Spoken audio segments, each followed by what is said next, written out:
Hello kids, how are you? Are you fine? Doing great? Okay, then let's start our exercise 13.2. Today we will start with our section A. Section A सबसे पहले है the part of plane occupied a closed figure is known as. इसकी example मैंने आपको दी थी कि जब आप अपनी बुक रखते हो टेबल पे, बेड पे, कहीं पे, तो बुक उस बेड का कितना पार्ट, टोटल कितना पार्ट कवर कर लेती है, तो वो हमारा क्या था, एरिया. सो फर्स्ट क्वेश्चन का आंसर क्या आएगा हमारे पास, एरिया. ठीक है. Next is if the length and breadth of rectangle are 8 centimeter and 5 centimeter respectively, then its area. अब rectangle है तो area of rectangle कितना होता है, length multiply breadth. तो simply 8 into 5 कर दोगे, you will get your answer. ठीक. थर्ड क्वेश्चन है if area of square is 81 centimeter square. अब यहाँ पे है area of square 81 centimetre square. ठीक है. सो अब हमने इसकी साइड लेंथ फाइंड करनी है. तो अब मेरे को बताओ कि जो एरिया होता है स्क्वायर का वो किसके इक्वल होता है, साइड इंटू साइड. मतलब side into side 81 centimetre square है. अब उसमें से भी देखो 81 को हम कैसे लिख सकते हैं, 9 सेंटीमीटर इंटू 9 सेंटीमीटर, राइट. तो इसका मतलब हमारे पास जो साइड इंटू साइड है वो किसके इक्वल आ रही है, 9 इंटू 9 के इक्वल आ रही है. तो सिंपली हमारे पास जो इसकी साइड है वो कितनी आ जाएगी, 9 सेंटीमीटर, क्योंकि ये रिपीट हो रही थी ना. सो ये क्या आ जाएगा हमारे पास, 9 सेंटीमीटर. ओके. अब नेक्स्ट है हमारे पास इसमें, if triangle and a parallelogram have same base and height, then area of parallelogram will be dash times area of triangle. अब देखो area of parallelogram, area of parallelogram वो किसके इक्वल होता है, base into height. और area of triangle वो क्या होता है, पैरेललोग्राम का जो एरिया होता है उसका हाफ, दैट मीन्स दिस. ठीक. अब यहाँ से ही देखो, आपको सामने से ही नज़र आ रहा है कि ये फुल कंप्लीट एरिया था और ये उसका हाफ. तो अगर आप इसको क्या करते हो, देखो यहाँ पे आपके पास आ रहा है बेस इनटू हाइट, राइट. तो ये किसका एरिया है, ये एरिया है पैरेललोग्राम का. तो यहाँ पे देखो इसको हम ऐसा लिख सकते हैं, area of triangle equals to area of parallelogram. ठीक है. तो ओवर 2 आ जाएगा, क्योंकि इस साइड पे 2 के साथ डिवाइड हो रहा है. ये 2 इधर डिवाइड हो रहा है तो दूसरी साइड पे जाकर क्या हो जाएगा, मल्टीप्लाई. तो ये बन जाएगा 2 टाइम्स एरिया ऑफ ट्राइंगल. और दूसरी साइड पे अकेला क्या रह गया, एरिया ऑफ पैरेललोग्राम. ठीक है. तो इससे क्या पता चलता है, इससे ये पता चलता है कि जो एरिया ऑफ पैरेललोग्राम है वो 2 टाइम्स हो जाएगा एरिया ऑफ ट्राइंगल के. ठीक है. और वैसे भी अगर हम सिंपली देखें तो अगर हमारे पास ये पैरेललोग्राम है तो इस पैरेललोग्राम को एक डायगोनल ड्रॉ करते हैं तो 2 ट्राइंगल्स आ जाती हैं, है ना. तो एरिया पैरेललोग्राम का ट्राइंगल्स के 2 ट्राइंगल्स टाइम आ जाएगा ना, 2 टाइम्स आ जाएगा area of triangle. So that's all in this question. Next question है फिफ्थ हमारा. फिफ्थ क्वेश्चन में है the height of triangle is 3.5 centimetre and area is 84. मतलब एरिया दिया है हमें किसका, ट्राइंगल का, दैट इज 84. और आपको भी पता है एरिया ऑफ ट्राइंगल क्या होता है, base into height divided by 2. तो ये 84 के इक्वल आएगा. अब 2 इधर डिवाइड हो रहा है तो दूसरी साइड पे जाकर ये हो जाएगा multiply. So it will be 168, right. और यहाँ पे हमारे पास हाइट भी है, हाइट है 3.5. तो 3.5 इधर मल्टीप्लाई हो रहा है तो दूसरी साइड पे जाकर वो हो जाएगा डिवाइड, राइट. तो नेक्स्ट देखो, अब इसको सॉल्व करेंगे हम लोग. तो सॉल्व करोगे तो आपके पास आंसर आता है 48 मीटर. ठीक है, 8 सेंटीमीटर सॉरी आप इसको सॉल्व कर सकते हो।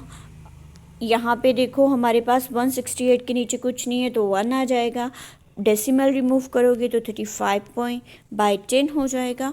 और नेक्स्ट देखो, जब भी फ्रैक्शन वाली डिवीज़न होती है तो हमें क्या करना होता है, ये जो डिवाइड का सिंबल है ये किस में कन्वर्ट हो जाएगा, मल्टीप्लिकेशन में, ठीक है।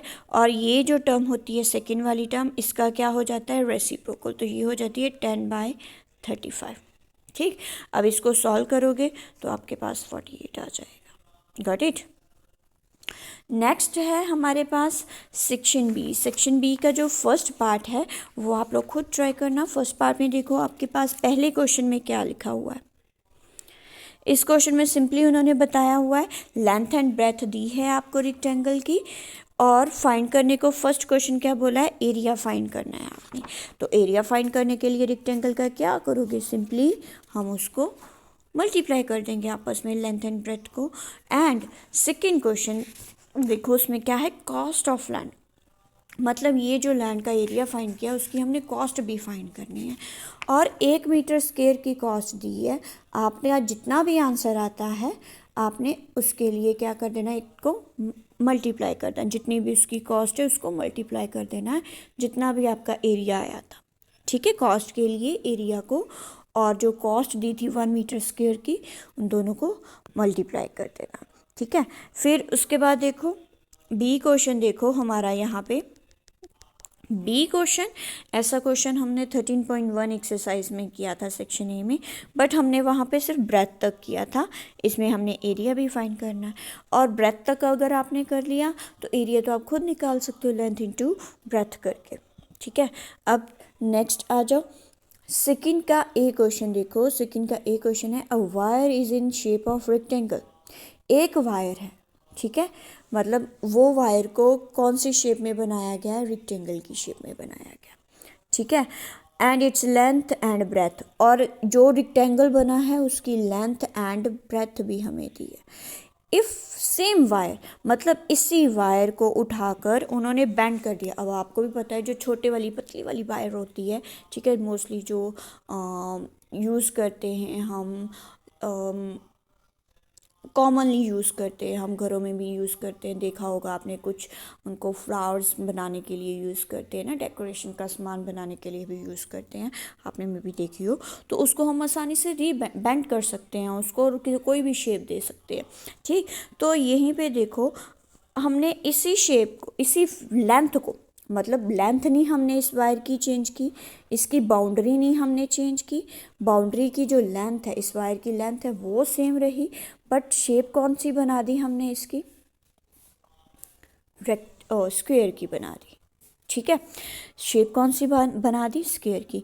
तो देखो मैंने ज़्यादा यहाँ पे इन्फेस किया, कहाँ पे किया, कि ये जो लेंथ है वायर की वो सेम रही, तो मतलब जितनी लेंथ रेक्टेंगल में यूज़ हुई वायर की उतनी लेंथ स्क्वायर में यूज़ हुई। तो लेंथ की बात हो रही है, बाउंड्री की बात हो रही है, तो इसका मतलब रेक्टेंगल का पेरीमीटर और स्क्वायर का पेरीमीटर दोनों ही क्या हैं हमारे पास, इक्वल, ठीक है। रेक्टेंगल का एंड स्क्वायर का पेरीमीटर क्या है, इक्वल है हमारे पास। So let's see what we will get. So आपके पास आ गया कि वायर जो रीबेंड की गई है तो इसकी मतलब लेंथ सेम रहेगी, तो दैट मीन्स पेरीमीटर सेम रहेगा। सो पेरीमीटर ऑफ स्क्वायर किसके इक्वल हो जाएगा, पेरीमीटर ऑफ रेक्टेंगल के। पेरीमीटर ऑफ स्क्वायर कितना होता है, 4 मल्टीप्लाई साइड, और perimeter of rectangle 2 times length plus breadth. तो साइड निकालने के लिए क्या करेंगे हम लोग, ये 4 इधर मल्टीप्लाई हो रहा है, दूसरी साइड पे जाकर डिवाइड हो जाएगा। और हमें लेंथ एंड ब्रेथ भी दी थी, तो इसमें हमने लेंथ एंड ब्रेथ की वैल्यू फिल कर दी और इसको सॉल्व कर लिया, आंसर आ गया 31 सेंटीमीटर। मतलब जो साइड थी स्क्वायर की वो कितनी आई हमारे पास, 31 सेंटीमीटर्स की, ठीक। अब नेक्स्ट उन्होंने एक क्वेश्चन और पूछा है, इसी में उन्होंने ये बोला है,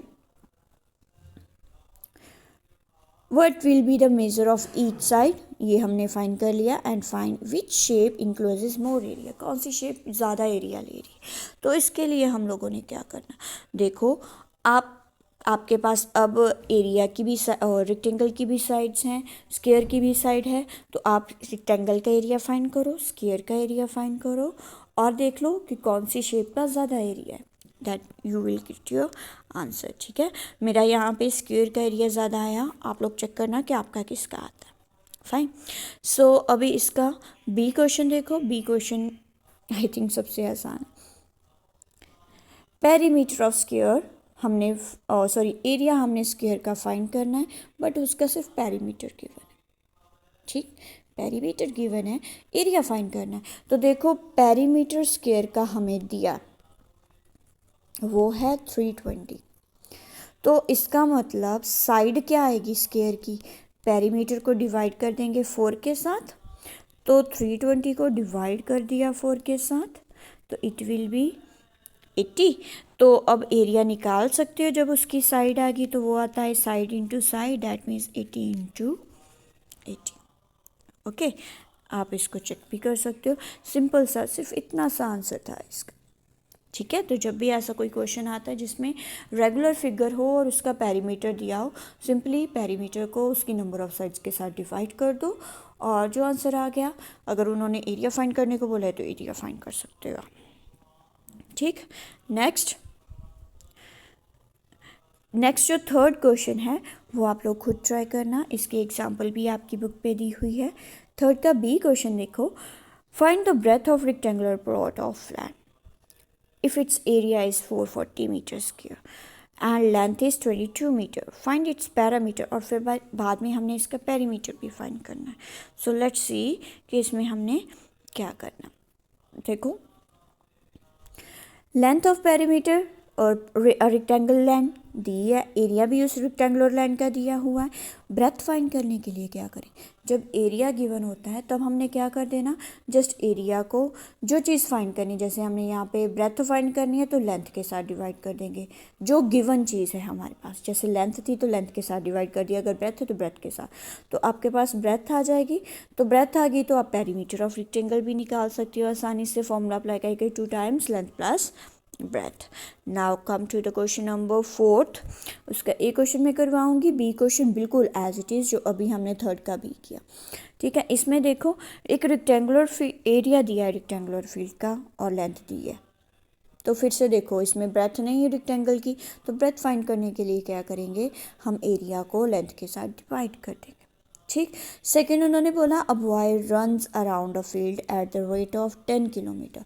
अब इस फील्ड के अराउंड, उस रेक्टेंगल फील्ड के अराउंड एक लड़का है जो चक्कर लगाता है, उसकी स्पीड कितनी है 10 किलोमीटर पर आवर है, और कितने चक्कर लगाता है वो 8 चक्कर लगाता है, मतलब 8 राउंड्स लेता है, 8 टाइम्स उस फील्ड के चक्कर लगाता है, उसकी बाउंड्री पे रहता है, तो इसका मतलब बाउंड्री की बात आ रही है, पेरीमीटर भी निकालना पड़ेगा हमें इसका। सो लेट्स सी कि इसका सोल्यूशन क्या आएगा। देखो अब इसमें उन्होंने बोला एरिया दिया था हमें, लेंथ दी थी, तो ब्रेथ हम ऑलरेडी निकाल सकते हैं, क्योंकि ब्रेथ मिलेगी तभी तो हम इसका पेरीमीटर निकालेंगे। ठीक, तो हमने अब देखो ब्रेथ निकाल ली। अब बॉय जो है वो 8 टाइम्स इस ग्राउंड के चक्कर लगाता है, मतलब बाउंड्री के चक्कर लगाता है, मतलब पेरीमीटर की बात हो रही है, तो पेरीमीटर निकाल लेंगे। अब जो पेरीमीटर होगा फील्ड का वो उसका एक चक्कर होगा ना बॉय का, जब वो ट्रैक के अराउंड, उस फील्ड के अराउंड चक्कर लगाएगा, दौड़ेगा, तो उसका एक राउंड होगा, तो इसका मतलब जो डिस्टेंस 1 राउंड में होगा वो पेरीमीटर ऑफ फील्ड होगा। लेकिन उसने कितने चक्कर लगाए थे, 8 चक्कर लगाए थे, तो इसका मतलब हमें 8 के साथ मल्टीप्लाई करना पड़ेगा। अब देखो ये क्वेश्चन उन्होंने मीटर में दिया था, लेकिन जो स्पीड थी बच्चे की, वो बॉय की, वो दी थी 10 किलोमीटर्स में दी थी, तो टाइम टेकल क्या आएगा, डिस्टेंस ओवर स्पीड। ठीक, तो हमने इसको डिवाइड कर दिया after converting it into kilometres. So मेरे पास आता है 0.1968 आवर्स आते हैं मेरे पास। ठीक, क्योंकि क्वेश्चन में आवर्स थे ना, यहाँ पे स्पेसिफिकली बोला हुआ था 10 किलोमीटर पर आवर्स की बात थी, तो ये आवर्स आ गया। तो हमें पता है 1 घंटे में 60 मिनट होते हैं, तो 60 के साथ मल्टीप्लाई कर दो, आपका आंसर आ जाएगा मिनट्स में, तो it will be 11.80। So that's all for today, thank you बच्चे।